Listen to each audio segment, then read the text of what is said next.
Extraer para producir, usar y tirar. Es el modelo lineal de economía imperante desde la revolución industrial y que hace décadas sabemos que es insostenible. Una fórmula alternativa es la que propone la economía circular, que busca reutilizar, reciclar y reparar productos y materiales ya existentes. Además, obviamente, implica un grandísimo beneficio para el medio ambiente. ¿Qué es y en qué está la denominada economía circular?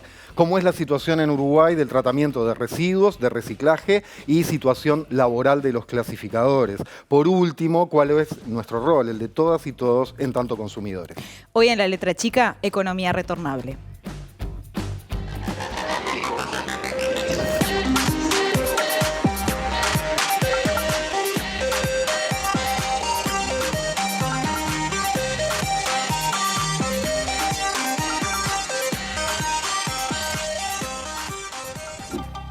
Siempre decimos que si yo consumo, entonces genero empleo, si yo muevo la economía, pero bueno, nos olvidamos un poco qué más genera todo ese consumismo, que es en promedio 1 kilo de residuos por día por uruguayo.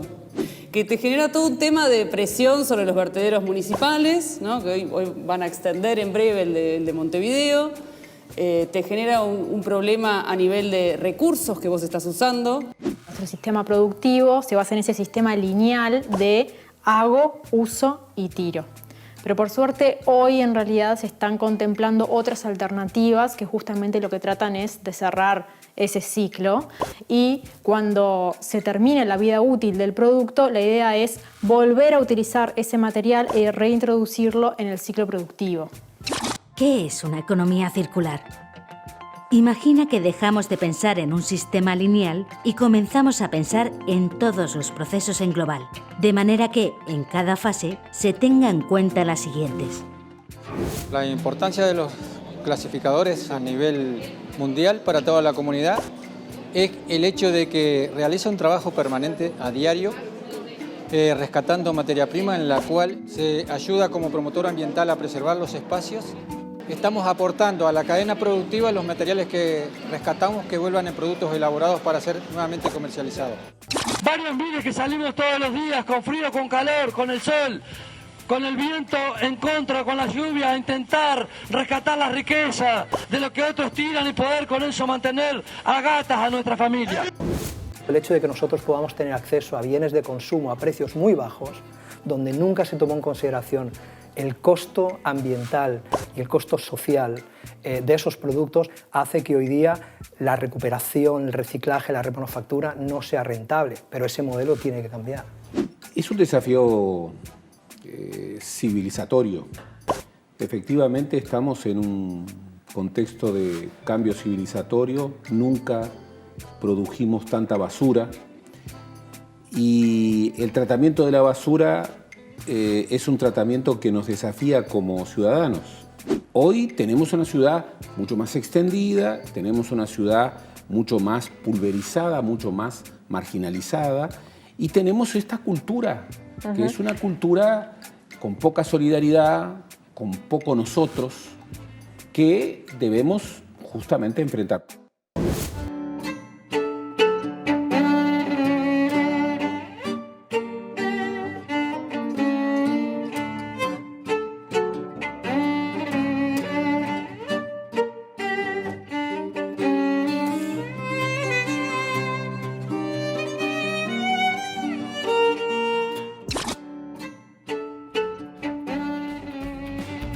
Pasan de las 9 de la noche. Les damos la bienvenida a esta nueva propuesta de La Letra Chica. Jorge Temponi, buenas noches. Maite Sarasola, buenas noches. No, buenas noches para ti. Muchas gracias, igualmente. Mejor para ti. Bien. Comenzamos entonces a desarrollar el tema que nos convoca, como veíamos en el tape, y presentábamos el modelo de producción y consumo que rige la actividad económica en el mundo como lo conocemos, ha demostrado ser insostenible por varios motivos. Uno de los caminos alternativos es este de la economía circular. Para conversar sobre esto, recibimos a nuestra columnista, la economista Lucía Vázquez. Lucía, bienvenida, buenas noches. Muchas gracias, buenas noches. ¿Por dónde empezamos a entender el tema desde tu punto de vista?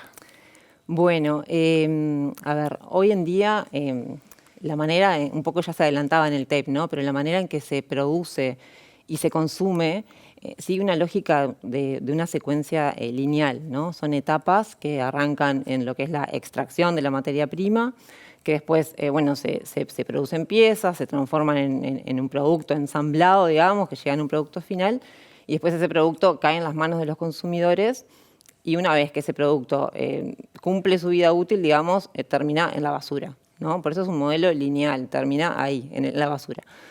Entonces, este modelo que a su vez, cada vez que un producto termina en la basura y hay que hacer uno nuevo, bueno, se activa de nuevo toda esa cadena, ¿no? Toda esa línea de etapas, que uno de los grandes problemas que enfrenta este modelo es justamente la enormidad de residuos que se generan, ¿no? Y no solo se generan residuos en lo que es ese producto final que termina en la basura, sino que en cada una de las etapas de producción, en cada una de esas etapas se generan residuos, se genera contaminación, gases contaminantes. Entonces, bueno, esa es una de las razones por las cuales este modelo se está llegando a un punto que ya es límite, ¿no? O sea, que es insostenible.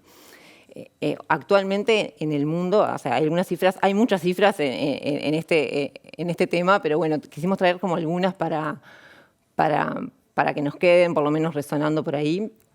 En ese mapa que estamos viendo ahí tenemos lo que es la generación de residuos, ¿no? A nivel mundial actualmente se generan 2.000 millones de toneladas de residuos por año. Es como un número que no podemos abarcar, ¿no? Entonces, trayéndolo como un poquito más a nivel de persona, por día son unos 700 gramos de basura que generamos cada una de las personas en el mundo por día. Ahí en ese mapa lo que tenemos son, bueno, identificados como algunos países que son como los más generadores de residuos. Estados Unidos, por ejemplo, que es el que genera más, genera 2 kilos de basura por habitante por día, ¿tá? Y Uruguay en Uruguay generamos más o menos 1 kilo por día. Entonces, esta cifra ya, como les decía, es uno de los problemas que marcan, y porque aparte también se espera que esto siga creciendo, ¿no? O sea, si nos mantenemos en este modelo lineal, se espera, según estimaciones del Banco Mundial, que esta generación de basura crezca en un 70% de aquí al 2050.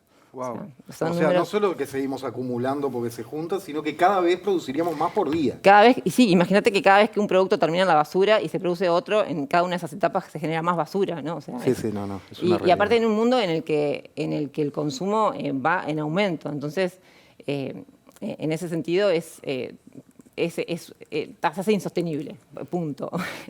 Por eso viene la economía circular, que ahora vamos a ver en qué consiste, ¿no? O sea, para solucionar en parte esto. Y a su vez la extracción.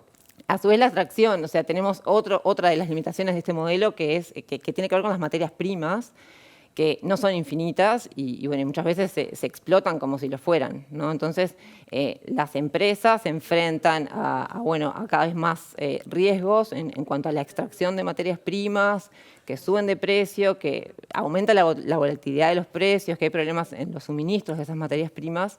Entonces, bueno, estamos sobreexplotando el planeta y bueno, y en un momento esto dice basta, ¿no? Y Lucía, para decir ese basta y para no llegar, o sea, quizás ya estamos en crisis, ¿no? Pero para no continuar con este increscendo a 2050, hay países, hay organizaciones, hay empresas que proponen esto de la economía circular. Empecemos al menos a definir de qué se trata y qué características tiene. Sí, bueno, la economía circular plantea varias soluciones a este modelo lineal.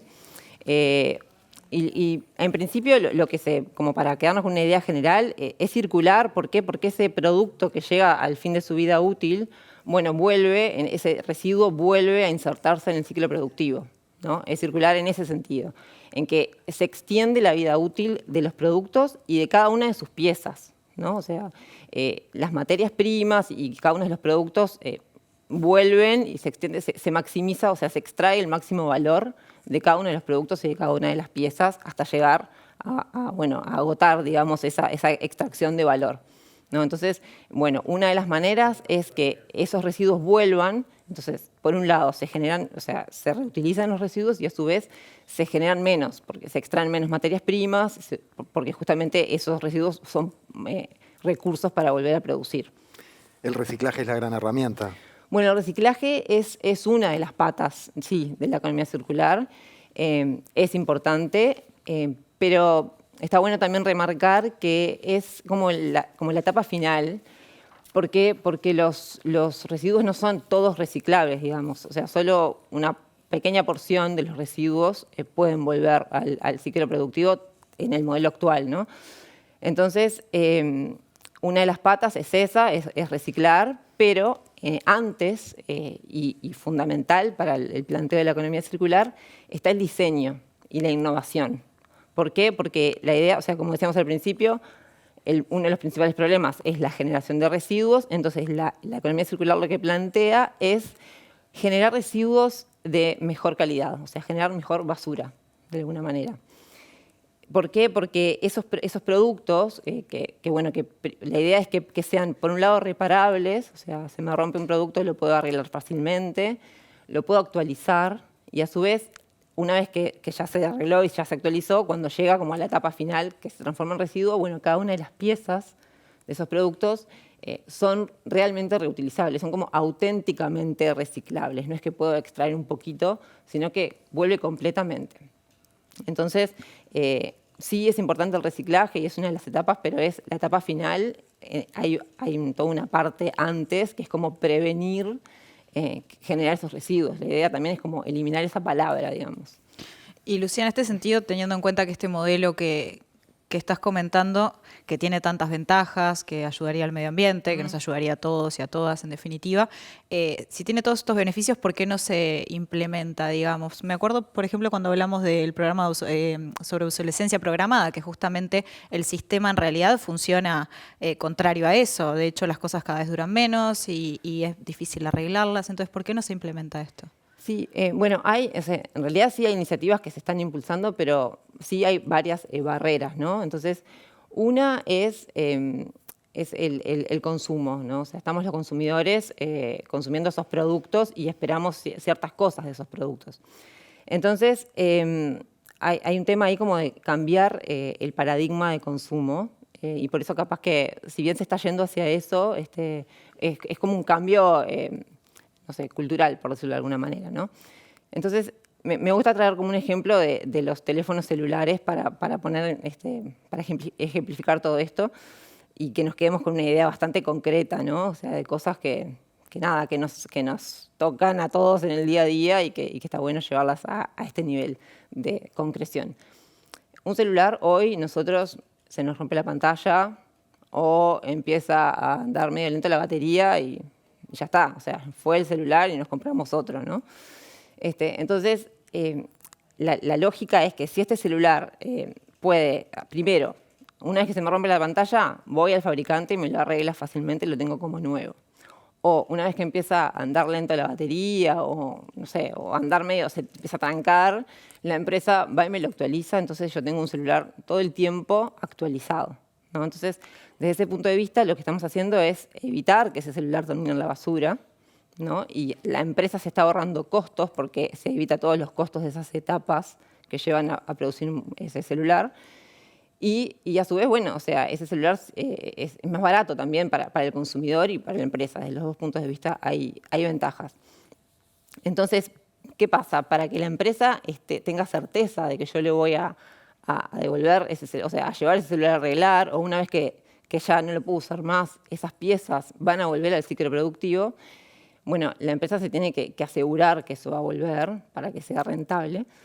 Entonces, una manera, y yendo de vuelta a esto del cambio del paradigma de consumo, una manera de que esto funcione es que la empresa mantenga la propiedad del producto. O sea, no nos compramos el celular, sino que lo que compramos es el uso, digamos. Como que lo alquilamos. Como que lo alquilamos. Ahí va. Entonces, es como súper importante este formato de consumo en los productos tecnológicos, en los grandes electrodomésticos. No necesitas, o sea, si nos ponemos a pensar, vos decís, ¿precisás comprarte un lavarropas? O sea, ¿precisás ser dueño de tu lavarropas? No, precisás que te lave la ropa.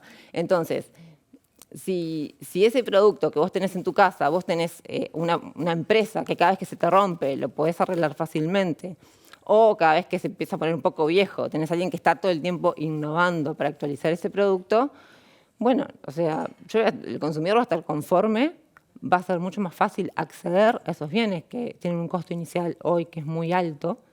Y las empresas les conviene porque, bueno, porque se ahorran todos esos costos de producir ese producto desde el inicio, digamos. Lucía, vos ponías el ejemplo de del número de celulares en el mundo y ahí podemos ver en esa gráfica el aumento que ha tenido en los últimos años, ¿no? Bueno, claro, esto es para también, ¿no? Trayéndolo como a los productos tecnológicos, es un boom de consumo, ¿no? O sea, actualmente tenemos casi 9.000 celulares en el mundo, que es más celulares que gente. 9.000 millones, claro, porque uno dice, y bueno, pero el tamaño de esto, ¿viste? Uno dice, no, quiero decir, se podría decir, uno más o menos ya está. Se da cuenta que es mucha gente, más después de ver esta cifra. Pero claro, estamos hablando de ingentes cantidades de residuos muy tóxicos. No, imagínate que esto es el ejemplo de los celulares, pero bueno, esto se repite para infinitas veces, ¿no? Para todos los productos. O sea, entonces, bueno, desde el punto de vista de los consumidores, eso, hay está pasando un poco esto de ir hacia un consumo que no está basado en la posesión, ¿no? Sino más como en el alquiler o en el uso compartido, se ve en oficinas, en empresas, ¿no? Esto lo estamos viendo, pero bueno, es como la manera esta de que el producto se mantenga, o sea, se alargue su vida útil y se mantenga en el ciclo productivo. ¿Algún apunte para cerrar, algún apuntecito para cerrar sobre Uruguay, que ahora profundizaremos en el próximo bloque? Bueno, en Uruguay hay varias estrategias, varias iniciativas en pos de una transición hacia una economía circular. Hay varios actores. Se está trabajando en una estrategia nacional de economía circular, liderada por el Ministerio de Ambiente, por el Ministerio de Industria. Y bueno, hay varios actores, ONGs, empresas, la Agencia Nacional de Desarrollo, que está impulsando y financiando iniciativas con una lógica circular, porque está bueno también quedarnos con la idea de que desde el punto de vista de las empresas, a veces una de las barreras es pensar que estos son estrategias que no son rentables, que solo o sea, que son solo en pos de mitigar impactos ambientales. Entonces, es importante que las empresas tengan una visión a largo plazo y que tengan una visión de las ganancias, que esto es rentable, que reducen costos, que reducen riesgos y que eso les genera ganancias. Entonces, desde ese punto de vista también hay una barrera que, siendo tu pregunta hace un ratito, de que por qué no esto se extiende un poco más. Bueno, quizás hay una idea de que esto quizás no es rentable. Entonces, está bueno como, ahora capaz que lo vamos a ver con ejemplos más concretos en los próximos bloques, pero nada, que se entienda de que es algo posible, que es posible tener un crecimiento económico de una manera más sostenible, generando empleo, generando innovación. O sea, que es crecer, pero de otra manera. Lucía, muchísimas gracias por este ustedes. primer pantallazo. Y bueno, en el próximo bloque, como decía Jorge, nos vamos a meter en algunas iniciativas que hay en Uruguay, así que quédense que ya venimos.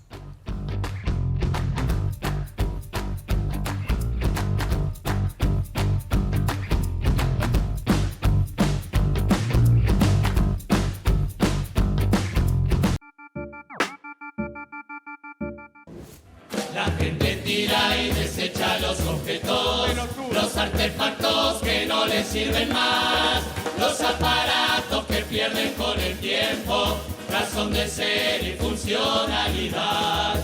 Algunas cosas no tienen repuestos, o a veces cortan con su fabricación, y otras cuesta tan caro arreglarlas, que comprar una nueva es mejor. Cambia tu cosa vieja por cosas más actuales, aunque las cosas viejas no anden mal, con el solo sentido de ser alguien moderno y no pasar por bestia neandertal. Lograste al fin de cuentas comprarte el aparato, pero eso que compraste ya se te va a averiar. Los propios fabricantes lo hicieron para romperse, para que un día te falle y no te funcione más. Ya viene de diseño perfectamente hecho, para que sea imperfecto con su caducidad. Exactamente luego, después que se te vence, la corta garantía que esa empresa da. Bloque de la letra chica y continuamos con este tema de economía retornable. Ahora, para conocer el trabajo de Reacción. Reacción es una agencia consultora para la sustentabilidad ambiental y la economía circular y regenerativa. Su plataforma de comunicación y gestión integradas resuelve problemas para organizaciones tanto de Uruguay como de la región, y sus directoras son la ingeniera ambiental Mariana Robano y la analista en marketing y comunicación Mariale Ariceta. Las recibimos a ambas esta noche en la letra chica. Muchas gracias por venir. Buenas noches, gracias a ustedes. Bueno, porque dije como muchas palabras difíciles, me parece. Si nos pueden simplificar un poco qué es lo que hacen en Reacción, justamente. Buenísimo. A ver, en Reacción somos una agencia consultora que hace 6 años empezamos a unir esto de la ingeniería ambiental con la comunicación, el diseño, el cambio cultural, entendiendo que estos desafíos que hoy ya están contando y que hoy trataremos también de darle más contenido en todo lo que requiere, necesita y desafía a las personas y a las organizaciones y a las ciudades, a todos los que habitamos este planeta, ¿sí? Y entonces, bueno, la ingeniería ambiental y estas herramientas y todas las miradas transversales son las que pusimos en consecuencia para desarrollar tanto consultoría, análisis y poder apoyar los procesos de cambio y de transformación de esas organizaciones, como la producción de herramientas concretas para lograrlo, ¿sí? El desafío de, bueno, quiero empezar, ¿cómo hago? Bueno, herramientas concretas que van desde una estación de recuperación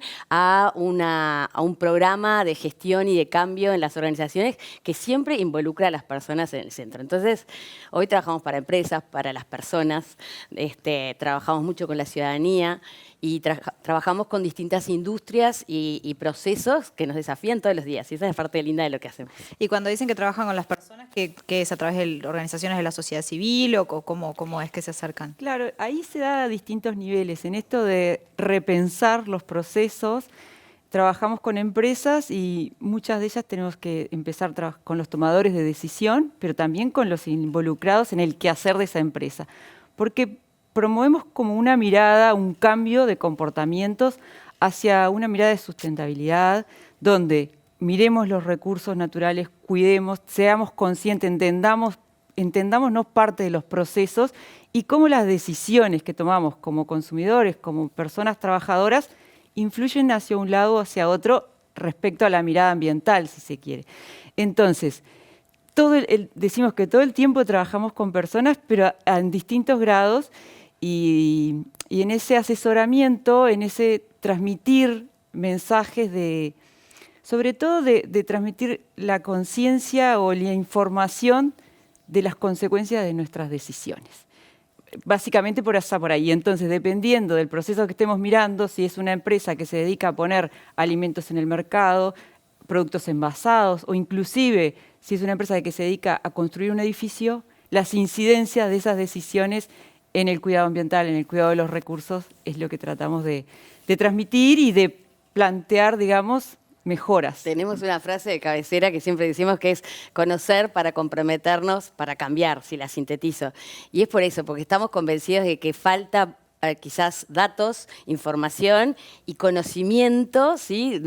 Ahí ya de educación y de procesos de la vida cotidiana, ¿no? O sea, qué cosas nos hacen transformarnos para ese cambio que nos exige todo esto que desde hoy estamos mencionando, ¿no? Desafíos a nivel de recursos, a nivel de contaminación, a nivel de eficiencias también, porque lo que decíamos, estamos mal gestionando un montón de recursos que lo podemos hacer de otra manera y que genere beneficios en todos los niveles. Y en ese sentido, perdón, ¿ustedes consideran que hay una mayor conciencia respecto a eso, por ejemplo, de las empresas? O sea, ¿hay más empresas que se acercan, que quieren cambiar el modelo o no? Sí, hay distintas miradas. Por ejemplo, en nuestra experiencia en las estaciones de recepción, tenemos una red de estaciones donde es un servicio a la ciudadanía, llegás, aprendés a clasificar tus residuos, tus materiales para dar un buen destino. Ahí la recepción de las personas es súper buena, es ávida y son reincidentes, digamos, vuelven a eso. Después, a nivel empresas, hay distintas lógicas. Quienes responden porque es un compromiso empresarial, porque un mandato de casa matriz o porque tienen determinados objetivos para 5 o 10 años. También la normativa muchas veces obliga a cambiar y entonces hablamos de por ejemplo, el sector de la construcción, ¿no? Es un sector donde hoy se están dando pasos para el cambio. ¿Por qué? Porque es altamente extractivo en temas de recursos naturales, todas las canteras que se explotan para la producción de cemento, toda la energía utilizada para esa producción. Entonces, muchas empresas están con metas de descarbonización y eso requiere de que revisen sus procesos, de que bajen las emisiones de gases contaminantes, y otras veces la normativa que también se está desarrollando empieza a apretar el zapato y exigir otros comportamientos. ¿Llega a Uruguay todo eso que estás diciendo? Sí. Ya llegó. O sea, tendrá reglamentaciones más tempranas, ¿no? Pero ya tenemos un montón de marcos de reglamentaciones, de leyes que amparan, y que en eso Uruguay reconocer que viene haciendo, ya hace muchos años viene trabajando en estos aspectos, ¿sí? Y que a su vez hablar de economía circular hoy, bueno, ya es un tema que hace 5 o 4 años está más en boga, pero no deja de ser nuevo y requiere un pensamiento nuevo a nivel mundial, ¿sí? Es una transformación que se está dando en vivo y que desde Uruguay incluso se les reconoce un montón de proyectos y de desarrollos que están haciendo punta. O sea que hay cosas bien interesantes para conocer acá. Volviendo ahora al mundo, y Uruguay Dale. en relación con el mundo, una generalidad absoluta. Recién cerraba Lucía su columna diciendo, no quiere decir no crecer, es crecer distinto. Ahora, uno piensa que, ni que hablar en lo privado, pero también en lo público, no distingue derechas e izquierdas el pensamiento económico de que la gráfica siempre tiene que ser ascendente. Este año crecimos 2%, crecimos el 4%, el PIB, esto y lo otro. ¿Cómo se relaciona con eso? Claro, ¿Cómo ahí, se le entra a eso? Exactamente, como bien mencionaba Lucía, hablamos de desvincular procesos. Es decir, seguir creciendo y teniendo mejor bienestar para más personas, pero no a costa de impactos ambientales, no a costa de agotamiento de recursos. Entonces, quiere decir que tenemos que empezar a pensar cómo aprovechamos mejor, tomar conciencia de que hay ciertos recursos en el planeta que son finitos, los que decimos no renovables, esos que tenemos un stock, el petróleo, por ejemplo, que estamos acabando. Entonces, ¿cómo podemos hacer mejores procesos con materiales alternativos? Y entonces ahí aprovecho a hablar de energías renovables. Una cosa que la economía circular promueve es que esos procesos productivos se den a base de energías renovables. Entonces ahí vos hablabas de cómo está Uruguay. Y Uruguay en eso, en lo que es su matriz energética eléctrica, está segundo a nivel mundial, súper reconocido. ¿Qué tenemos que pensar distinto? Bueno, la forma en que transportamos personas, cargas. El transporte hoy está basado en un consumo de petróleo, un recurso finito, que tiene como consecuencia la emisión de gases contaminantes, gases de efecto invernadero. Entonces, hay una oportunidad de revisar con estrategias de economía circular, disminuir contaminación y disminuir cambio climático, si se quiere. Pero entonces, no va de suyo con la idea el decrecimiento, que es otro concepto. Para nada, es un desacople, ¿sí? Esta transformación es un desacople de eso, de ese bienestar, de esa concepción de que el bienestar va solo por el estructuralmente economicista, que también, siempre digo, la economía tiene por naturaleza ya las cadenas de valor, es valor lo que se considera, ¿no? Y valor para justamente lo social, lo ambiental, eso en la lógica de la sustentabilidad, ¿no? Ese triple impacto, como se suele hablar de estos temas también ahora. Pero otro concepto también muy fuerte de la economía circular es el diseño sin contaminación y la regeneración, ¿sí? Que hoy cuando nos presentabas, mencionabas esa palabra, que es como empezamos a pensar distinto, es una transformación estructural, ¿sí? Entonces, desde el diseño en toda la cadena productiva, cómo vamos generando valor, intercambios y beneficios para todos, ¿sí? Pero también nos damos cuenta de esa finitud y reintegramos a la cadena todas esas lógicas de valor, regenerando lo que ya dañamos y logrando que ese círculo tenga las más vidas posibles, ¿sí? O sea, entonces hay una lógica nueva que a la vez rescata un montón de cosas de otrora, ¿sí? Entonces, cuando hablamos de estrategias de economía circular, van a aparecer la reparación, van a aparecer la disminución de las ineficiencias, ¿sí? Mariale, ahí capaz que está bueno resaltar que aplicar economía circular necesariamente habla de la cadena de valor. O sea, una empresa por sí sola no va a ser circular.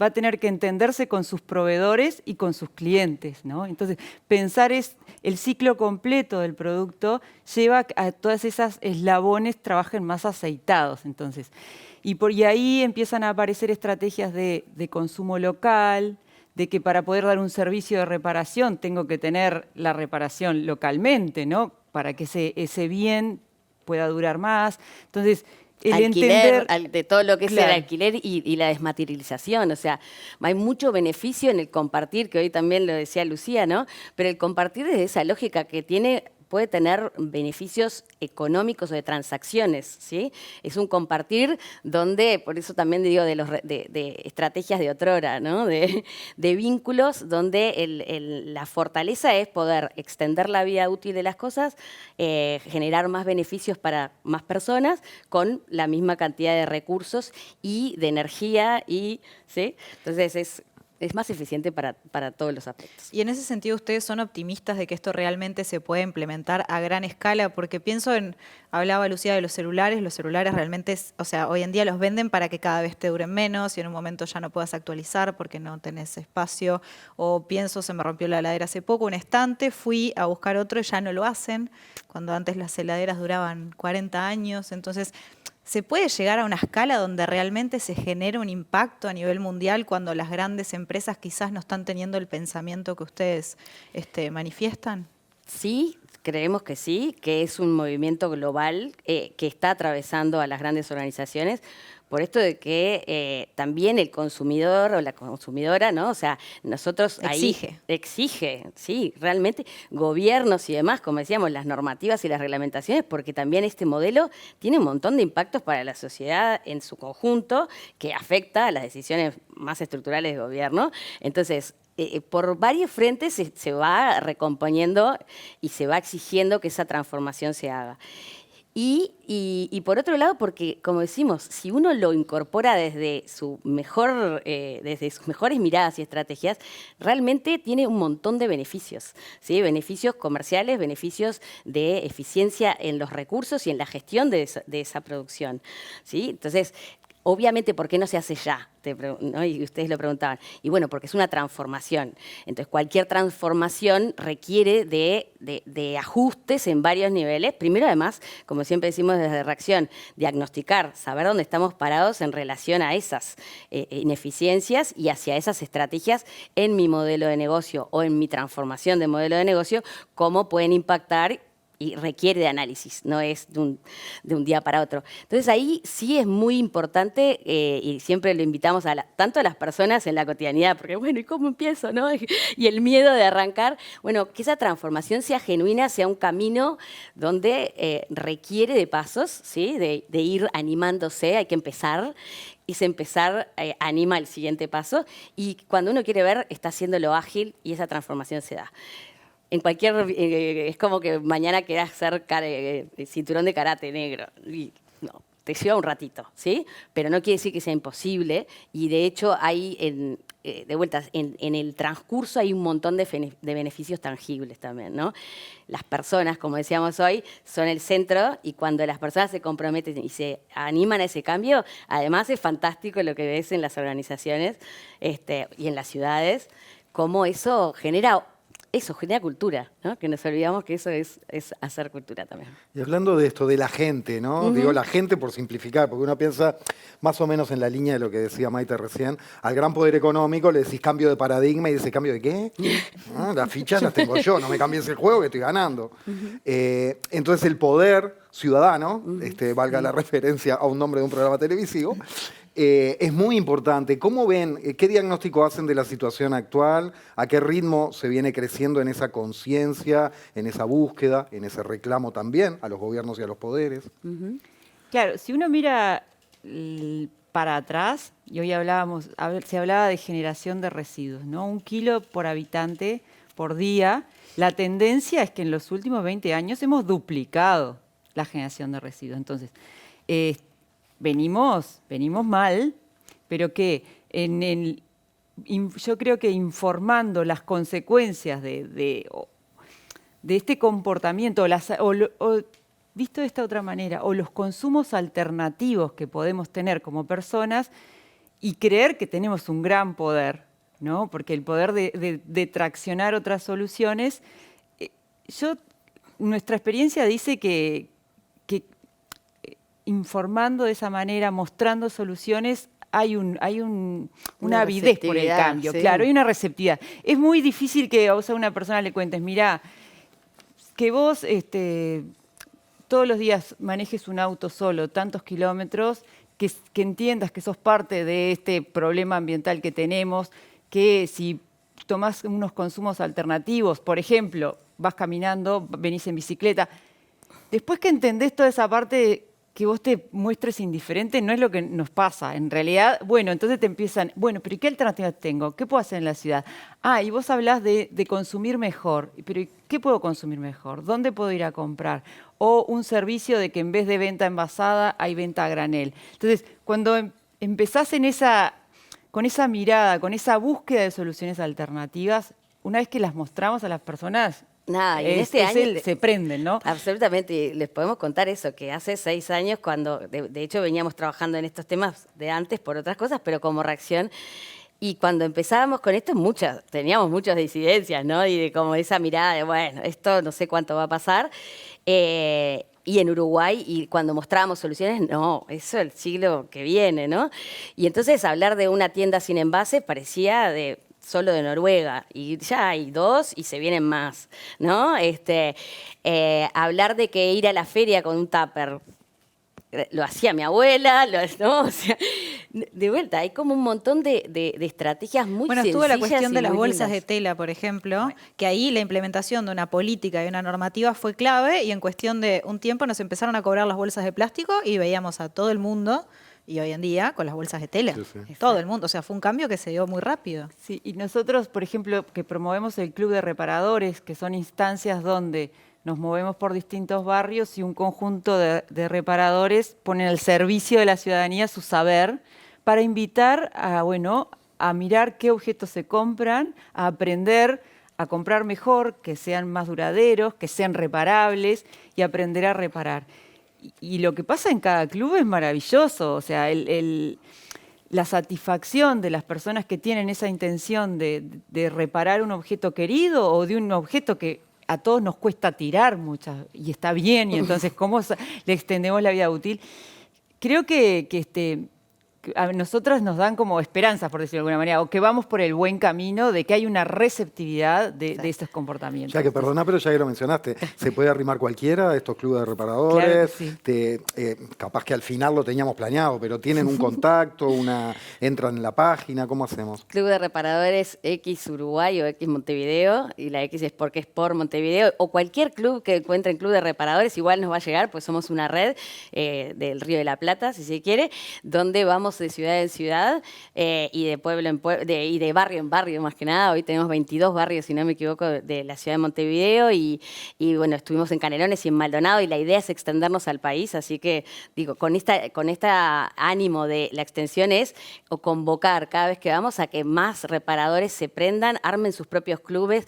Hay un montón de herramientas que ponemos a disposición para que la gente se pueda movilizar y aprender, lo que decía Mariana, a rescatar el espíritu reparador, darse cuenta que en su casa puede hacer un montón de cosas y revalorizar los materiales o los productos que capaz que a veces, contarles que puede ser, nos ha pasado un ventilador que ya se iba a ir entero, imagínense un ventilador, sí. A la basura, y había que abrirlo y limpiar las astas, ¿sí? O sea, ¿por qué? Porque estamos también acostumbrados a esa lógica de, che, ya no funciona.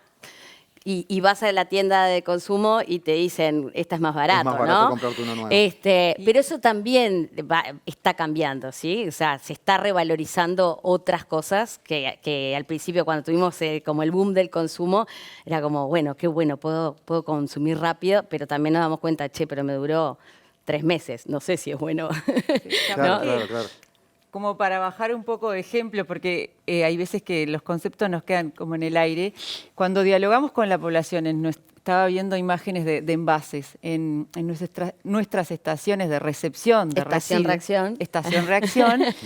¿Qué es dialogar con las personas? Es informarle qué pasa con ese material después y cuáles tienen una solución en Uruguay, cuáles tienen alternativas mejores de consumo, cuáles puedes evitar. Hay muchos descartables de un solo uso que perfectamente podrías evitar, que después el reciclaje puede ser complejo. Entonces, ahí es cuando hablamos de informar. Decir, bueno, este producto tiene una mejor versión, tiene un material que podría ser envasado de otra manera y ahí mostramos alternativas al consumidor.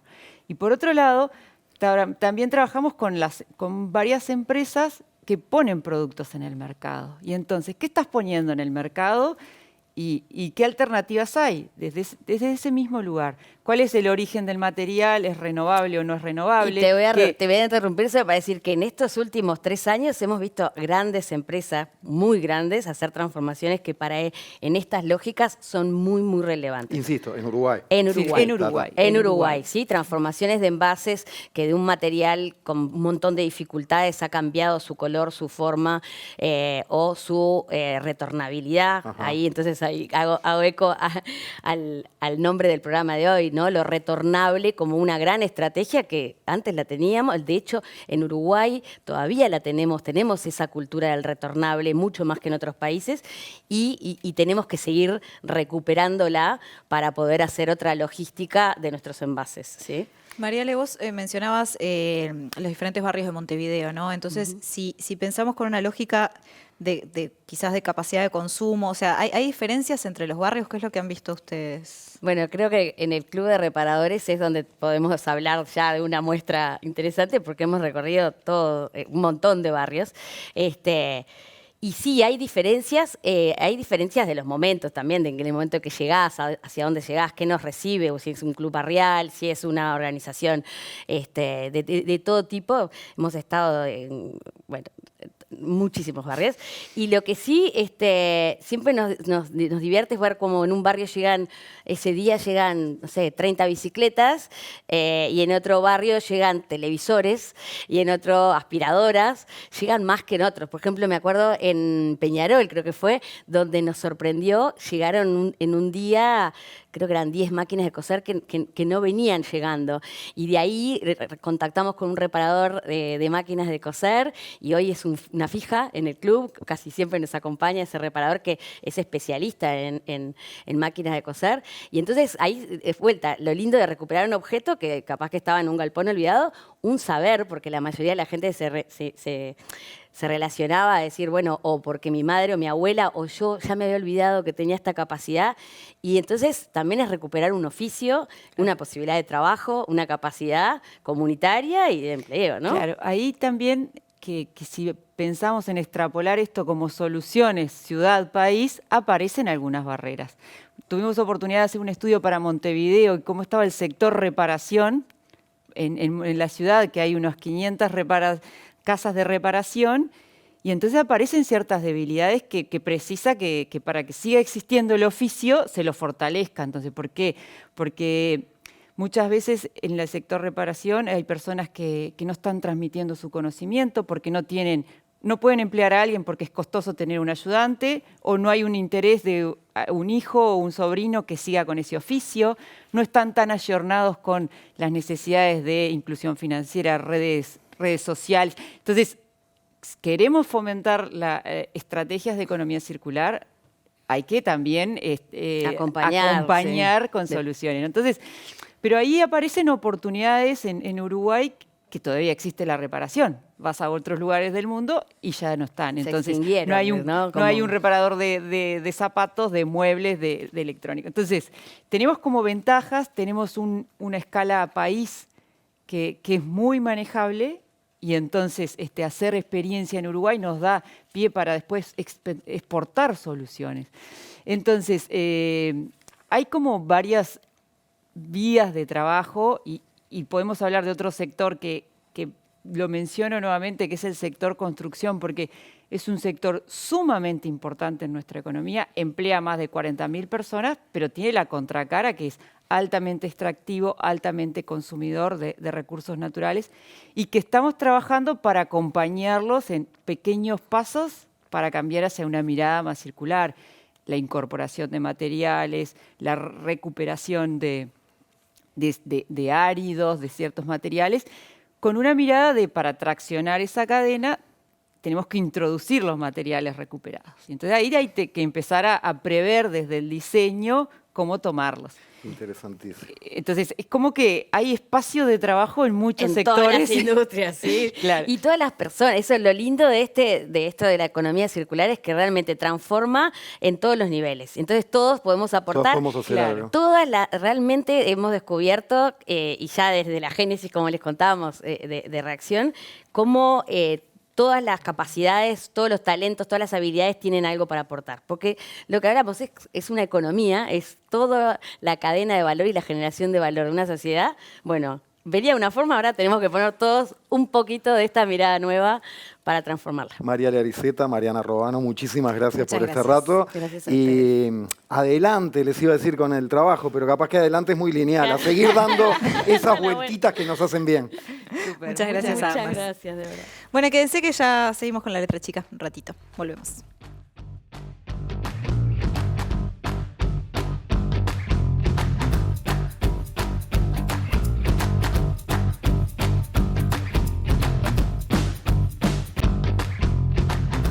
Vamos a dar ahora una mirada latinoamericana y vinculada a los recicladores y las recicladoras, porque en América Latina estas personas representan una auténtica paradoja en el mundo laboral, a nivel económico y social. Su trabajo es indispensable para todas las ciudades, pero es ignorado, ninguneado o menospreciado por el Estado en su conjunto, es decir, por los gobiernos, gran parte de la ciudadanía e incluso a nivel privado, muchas veces por la industria que se beneficia de su trabajo. Así que nos vamos ahora a México para charlar con la periodista Aleida Rueda, que es presidenta de la Red Mexicana de Periodistas de Ciencia e integrante de la Red Latinoamericana de Jóvenes Periodistas de distintas latitudes. Aleida, gracias, abrazo, buenas noches. Buenas noches.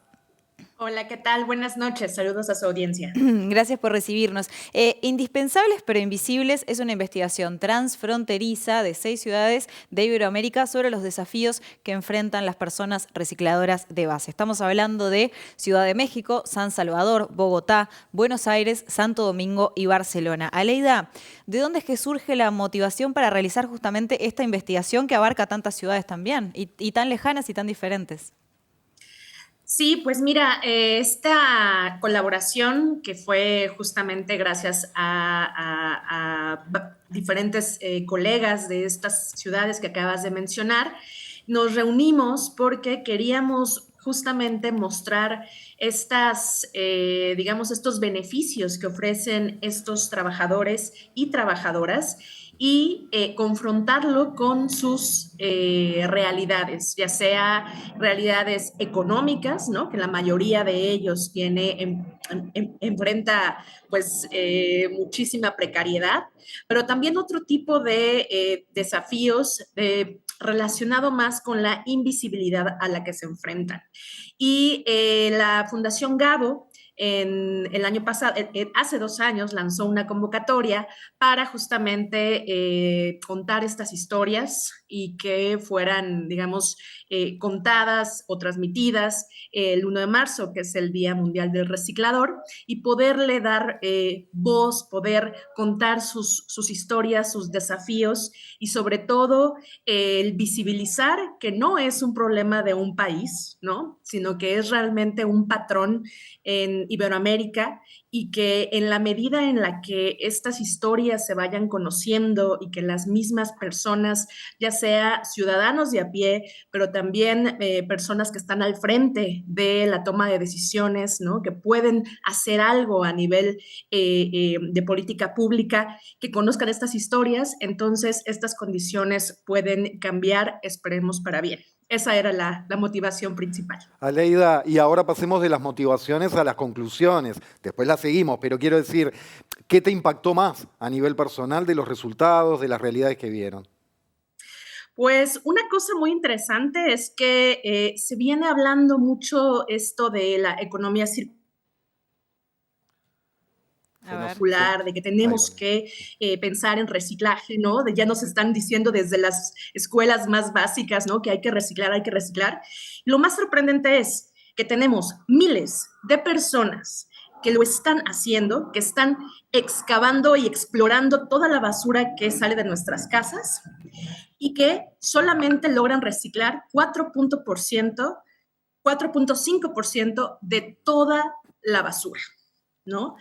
Y no solamente eso, sino que en la mayoría de los países no reciben ni un peso por parte del gobierno por hacer esta labor. México es uno de esos países, o sea, son personas voluntarias que trabajan todos los días de sol a sol en condiciones pues bastante precarias, en contacto con muchísimos cosas, sustancias, vidrios, aluminio, que podría pues generarles riesgos para su salud y que sin embargo no solamente no tienen un trabajo fijo ni un salario, sino muchas veces ni siquiera tiene acceso a los servicios más básicos de salud. En el caso, por ejemplo, pero para comparar con Uruguay y entender, estás hablando de personas que trabajan por cuenta propia y dependen de cuánto recojan para vender por kilo después el papel, el cartón o el plástico o el material que fuere. Así es, pero lo hacen de manera voluntaria, sin ningún tipo de salario. Y en otros países, por ejemplo, en el caso de República Dominicana o incluso España, nuestros colegas en Barcelona hicieron esta investigación y la mayoría de quienes hacen estos servicios, hablamos del 60%, son inmigrantes, ¿no? En el caso de República Dominicana se trata de personas que vienen de Haití, indocumentados y en consecuencia sin acceso a servicios de salud, sin acceso a un registro civil que les dé nombre, digamos. Y en el lado de España, en Barcelona, se trata de inmigrantes subsaharianos que también pues se enfrentan a las mismas condiciones de precariedad y de invisibilidad. Entonces yo diría que lo más sorprendente es cómo es que podemos estar tan convencidos, porque es una idea muy convincente, muy interesante. Hay que reciclar. ¿Y cómo es que hay miles de personas que están haciéndolo, que están totalmente convencidas de que eso es necesario y que de hecho viven de eso, y sin embargo no solamente es muy mínima la cantidad que logran reciclar por otros factores, por la forma en la que hacemos nuestra disposición de recursos, por la forma en la que en distintas ciudades se hace esta disposición, pero sobre todo porque no cuentan con ningún apoyo. En muchos lugares no hay una infraestructura, no hay servicios de salud que realmente digamos, los protejan frente a esta actividad que es, yo diría, una de las más precarias, ¿no? Entonces, es sorprendente el hecho de que sea un patrón, de que en la mayoría de países de América Latina las condiciones sean muy parecidas. Brevemente, Aleida, ¿algún ejemplo positivo que hayan encontrado en este sentido de estados que sí recogen el guante, que se hacen responsables, que estimulan, que cubren, protegen a quienes trabajan descubrimos dos ejemplos. Uno es el caso de Argentina, que mucha de esta lucha para que tengan reconocimiento las trabajadoras, las recicladoras, fue justamente a partir de su propia lucha. O sea, ellas están convencidas de que fue a través del feminismo, ¿no? Y de la lucha por el reconocimiento por ser mujeres en una actividad laboral que históricamente había sido dominada por hombres, que han podido ser reconocidas incluso a nivel Estado y ya tienen cierta infraestructura y ciertos servicios de acceso a la salud. Incluso hablaban en los reportajes a pastillas anticonceptivas, ¿no? Que ni siquiera eso les podía dar el Estado.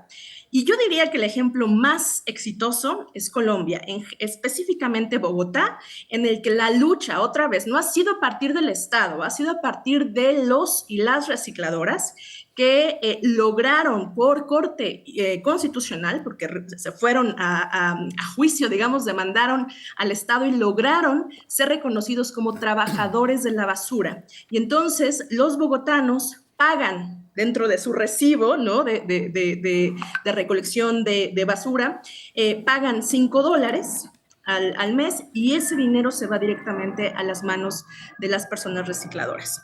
Entonces, ese yo diría que es un modelo bastante exitoso, bastante positivo y un ejemplo quizás para el resto de los países de América Latina para que sean reconocidos y reconocida su labor, ¿no? Porque nos beneficia a todos y todas al final de cuentas. Aleida Rueda, te agradecemos muchísimo por este tercer bloque en La Letra Chica. Muchas gracias a ustedes. Que tengas buenas noches. Bueno, y para nosotros se viene estreno de temporada. ¿Qué pasa ahora en TV Ciudad? Con mucho énfasis, cariño a todos y todas ustedes como televidentes. Les recomendamos lo que viene a continuación, recomendamos lo que viene a continuación. Estrena una nueva temporada, Historia de la Música Popular Uruguaya, y ya se viene a nuestra pantalla, en este caso centrada en todas las músicas de nuestro país en la década del 90. No se lo pierdan, ya viene. Y mañana nosotros nos vamos a meter con uno de esos temas filosóficos que tanto nos gusta. Vamos a hablar de la empatía. En La Letra Chica se viene El Otro Yo. Gracias por acompañarnos, que tengan muy buenas noches. La seguimos mañana.